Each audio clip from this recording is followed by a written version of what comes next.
يا سعة الفضاء الرحيم الفسيح فبالله كم السلام علیکم، میرا نام عبدالرحیم ہے۔ میں مختلف حدیث کی کتابوں سے مختلف ٹاپکس پہ ویڈیوز بنا رہا ہوں۔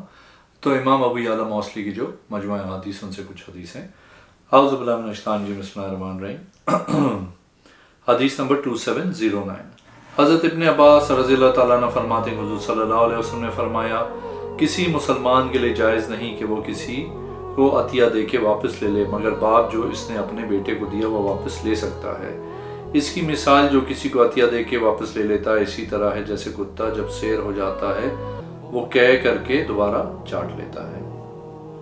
ایک اور حدیث ہے 2711۔ حضرت ابن عباس رضی اللہ تعالیٰ عنہ فرماتے ہیں، حضور صلی اللہ علیہ وسلم نے فرمایا، اس پتھر حجر اسود کے 2 ہونٹ اور 1 زبان ہوں گی، دونوں گواہی دیں گے اس کے لیے جس نے اس کو بوسہ دیا ہوگا قیامت کے دن حق کے ساتھ۔ ایک اور حدیث ہے 2712۔ حضرت ابن عباس رضی اللہ تعالیٰ عنہ فرماتے ہیں، حضور صلی اللہ علیہ وسلم کو بیت المقدس کی سیر کروائی گئی تھی، پھر آپ صلی اللہ علیہ وسلم اس رات آئے، ان کو بتایا سیر کے متعلق اور بیت المقدس کی نشانی۔ مشرکین کہنے لگے، ہم محمد صلی اللہ علیہ وسلم کی تصدیق نہیں کرتے ہیں۔ لوگوں نے کہا، ہم محمد صلی اللہ علیہ وسلم کی تصدیق نہیں کریں گے۔ وہ کافر ہو کے مرتد ہو گئے۔ اللہ عز و جل نے ابو جہل کے ساتھ ان کو مارا۔ ابو جہل کہنے لگا، محمد ہم کو قوم کے درخت سے ہم کو زقوم کے درخت سے ڈراتا ہے، کھجور و مکھن لے آؤ، وہ زقوم کی طرح ہو جائے گا۔ اس نے دجال کو اپنی جاگتی آنکھ سے دیکھا ہے، نہ صرف خواب میں، اور عیسیٰ ابن مریم اور ابراہیم کو دیکھا ہے۔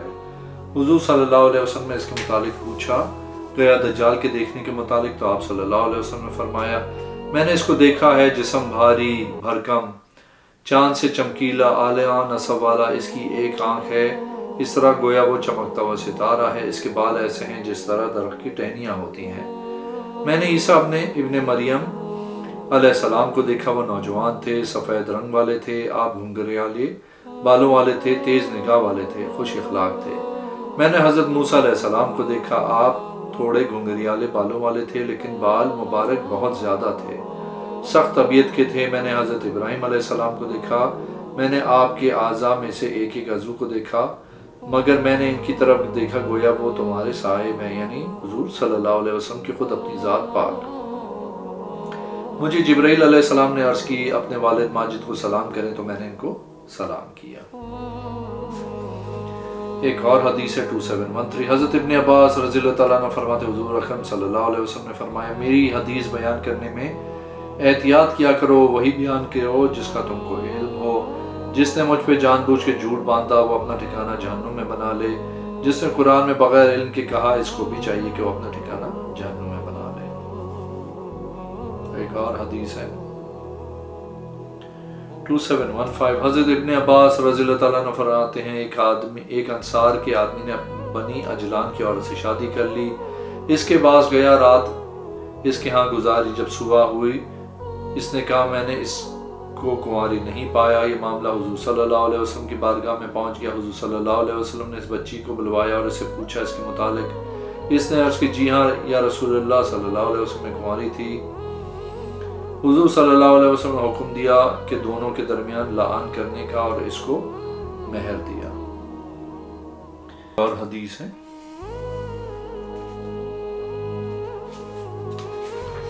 حدیث نمبر 2716۔ حضرت ابن عباس رضی اللہ تعالیٰ عنہ فرماتے ہیں، حضور صلی اللہ علیہ وسلم نے منع فرمائے، سونے کی انگوٹھی، مصری و شامی ریشم، میسرہ، ہمرا جو رنگ کیا گیا ہو، اور وہ سفر سے، اور قرآن رکوع و سجدے کی حالت میں پڑھنے سے۔ ایک اور حدیث ہے 2717۔ حضرت ابن عباس رضی اللہ تعالیٰ عنہ فرماتے ہیں، حضور صلی اللہ علیہ وسلم نے ظہر کی نماز 8ویں ذی الحج کے دن اور فجر کی نماز 9 ذی الحج کے دن منی میں پڑھی۔ ایک اور حدیث ہے 2719۔ حضرت ابن عباس رضی اللہ تعالیٰ عنہ فرماتے ہیں، حضور صلی اللہ علیہ وسلم نے فرمایا، بہترین سرما اسمد ہے جو سوتے وقت لگایا جائے، جو بال اگاتا ہے اور نظر تیز کرتا ہے۔ بہترین کپڑے جو تم پہنتے ہو سفید کپڑے ہیں، ان میں سے تم مردوں کو کفن دو۔ ایک اور حدیث ہے 2720۔ حضرت ابن عباس رضی اللہ تعالیٰ عنہ فرماتے ہیں، حضور صلی اللہ علیہ وسلم نے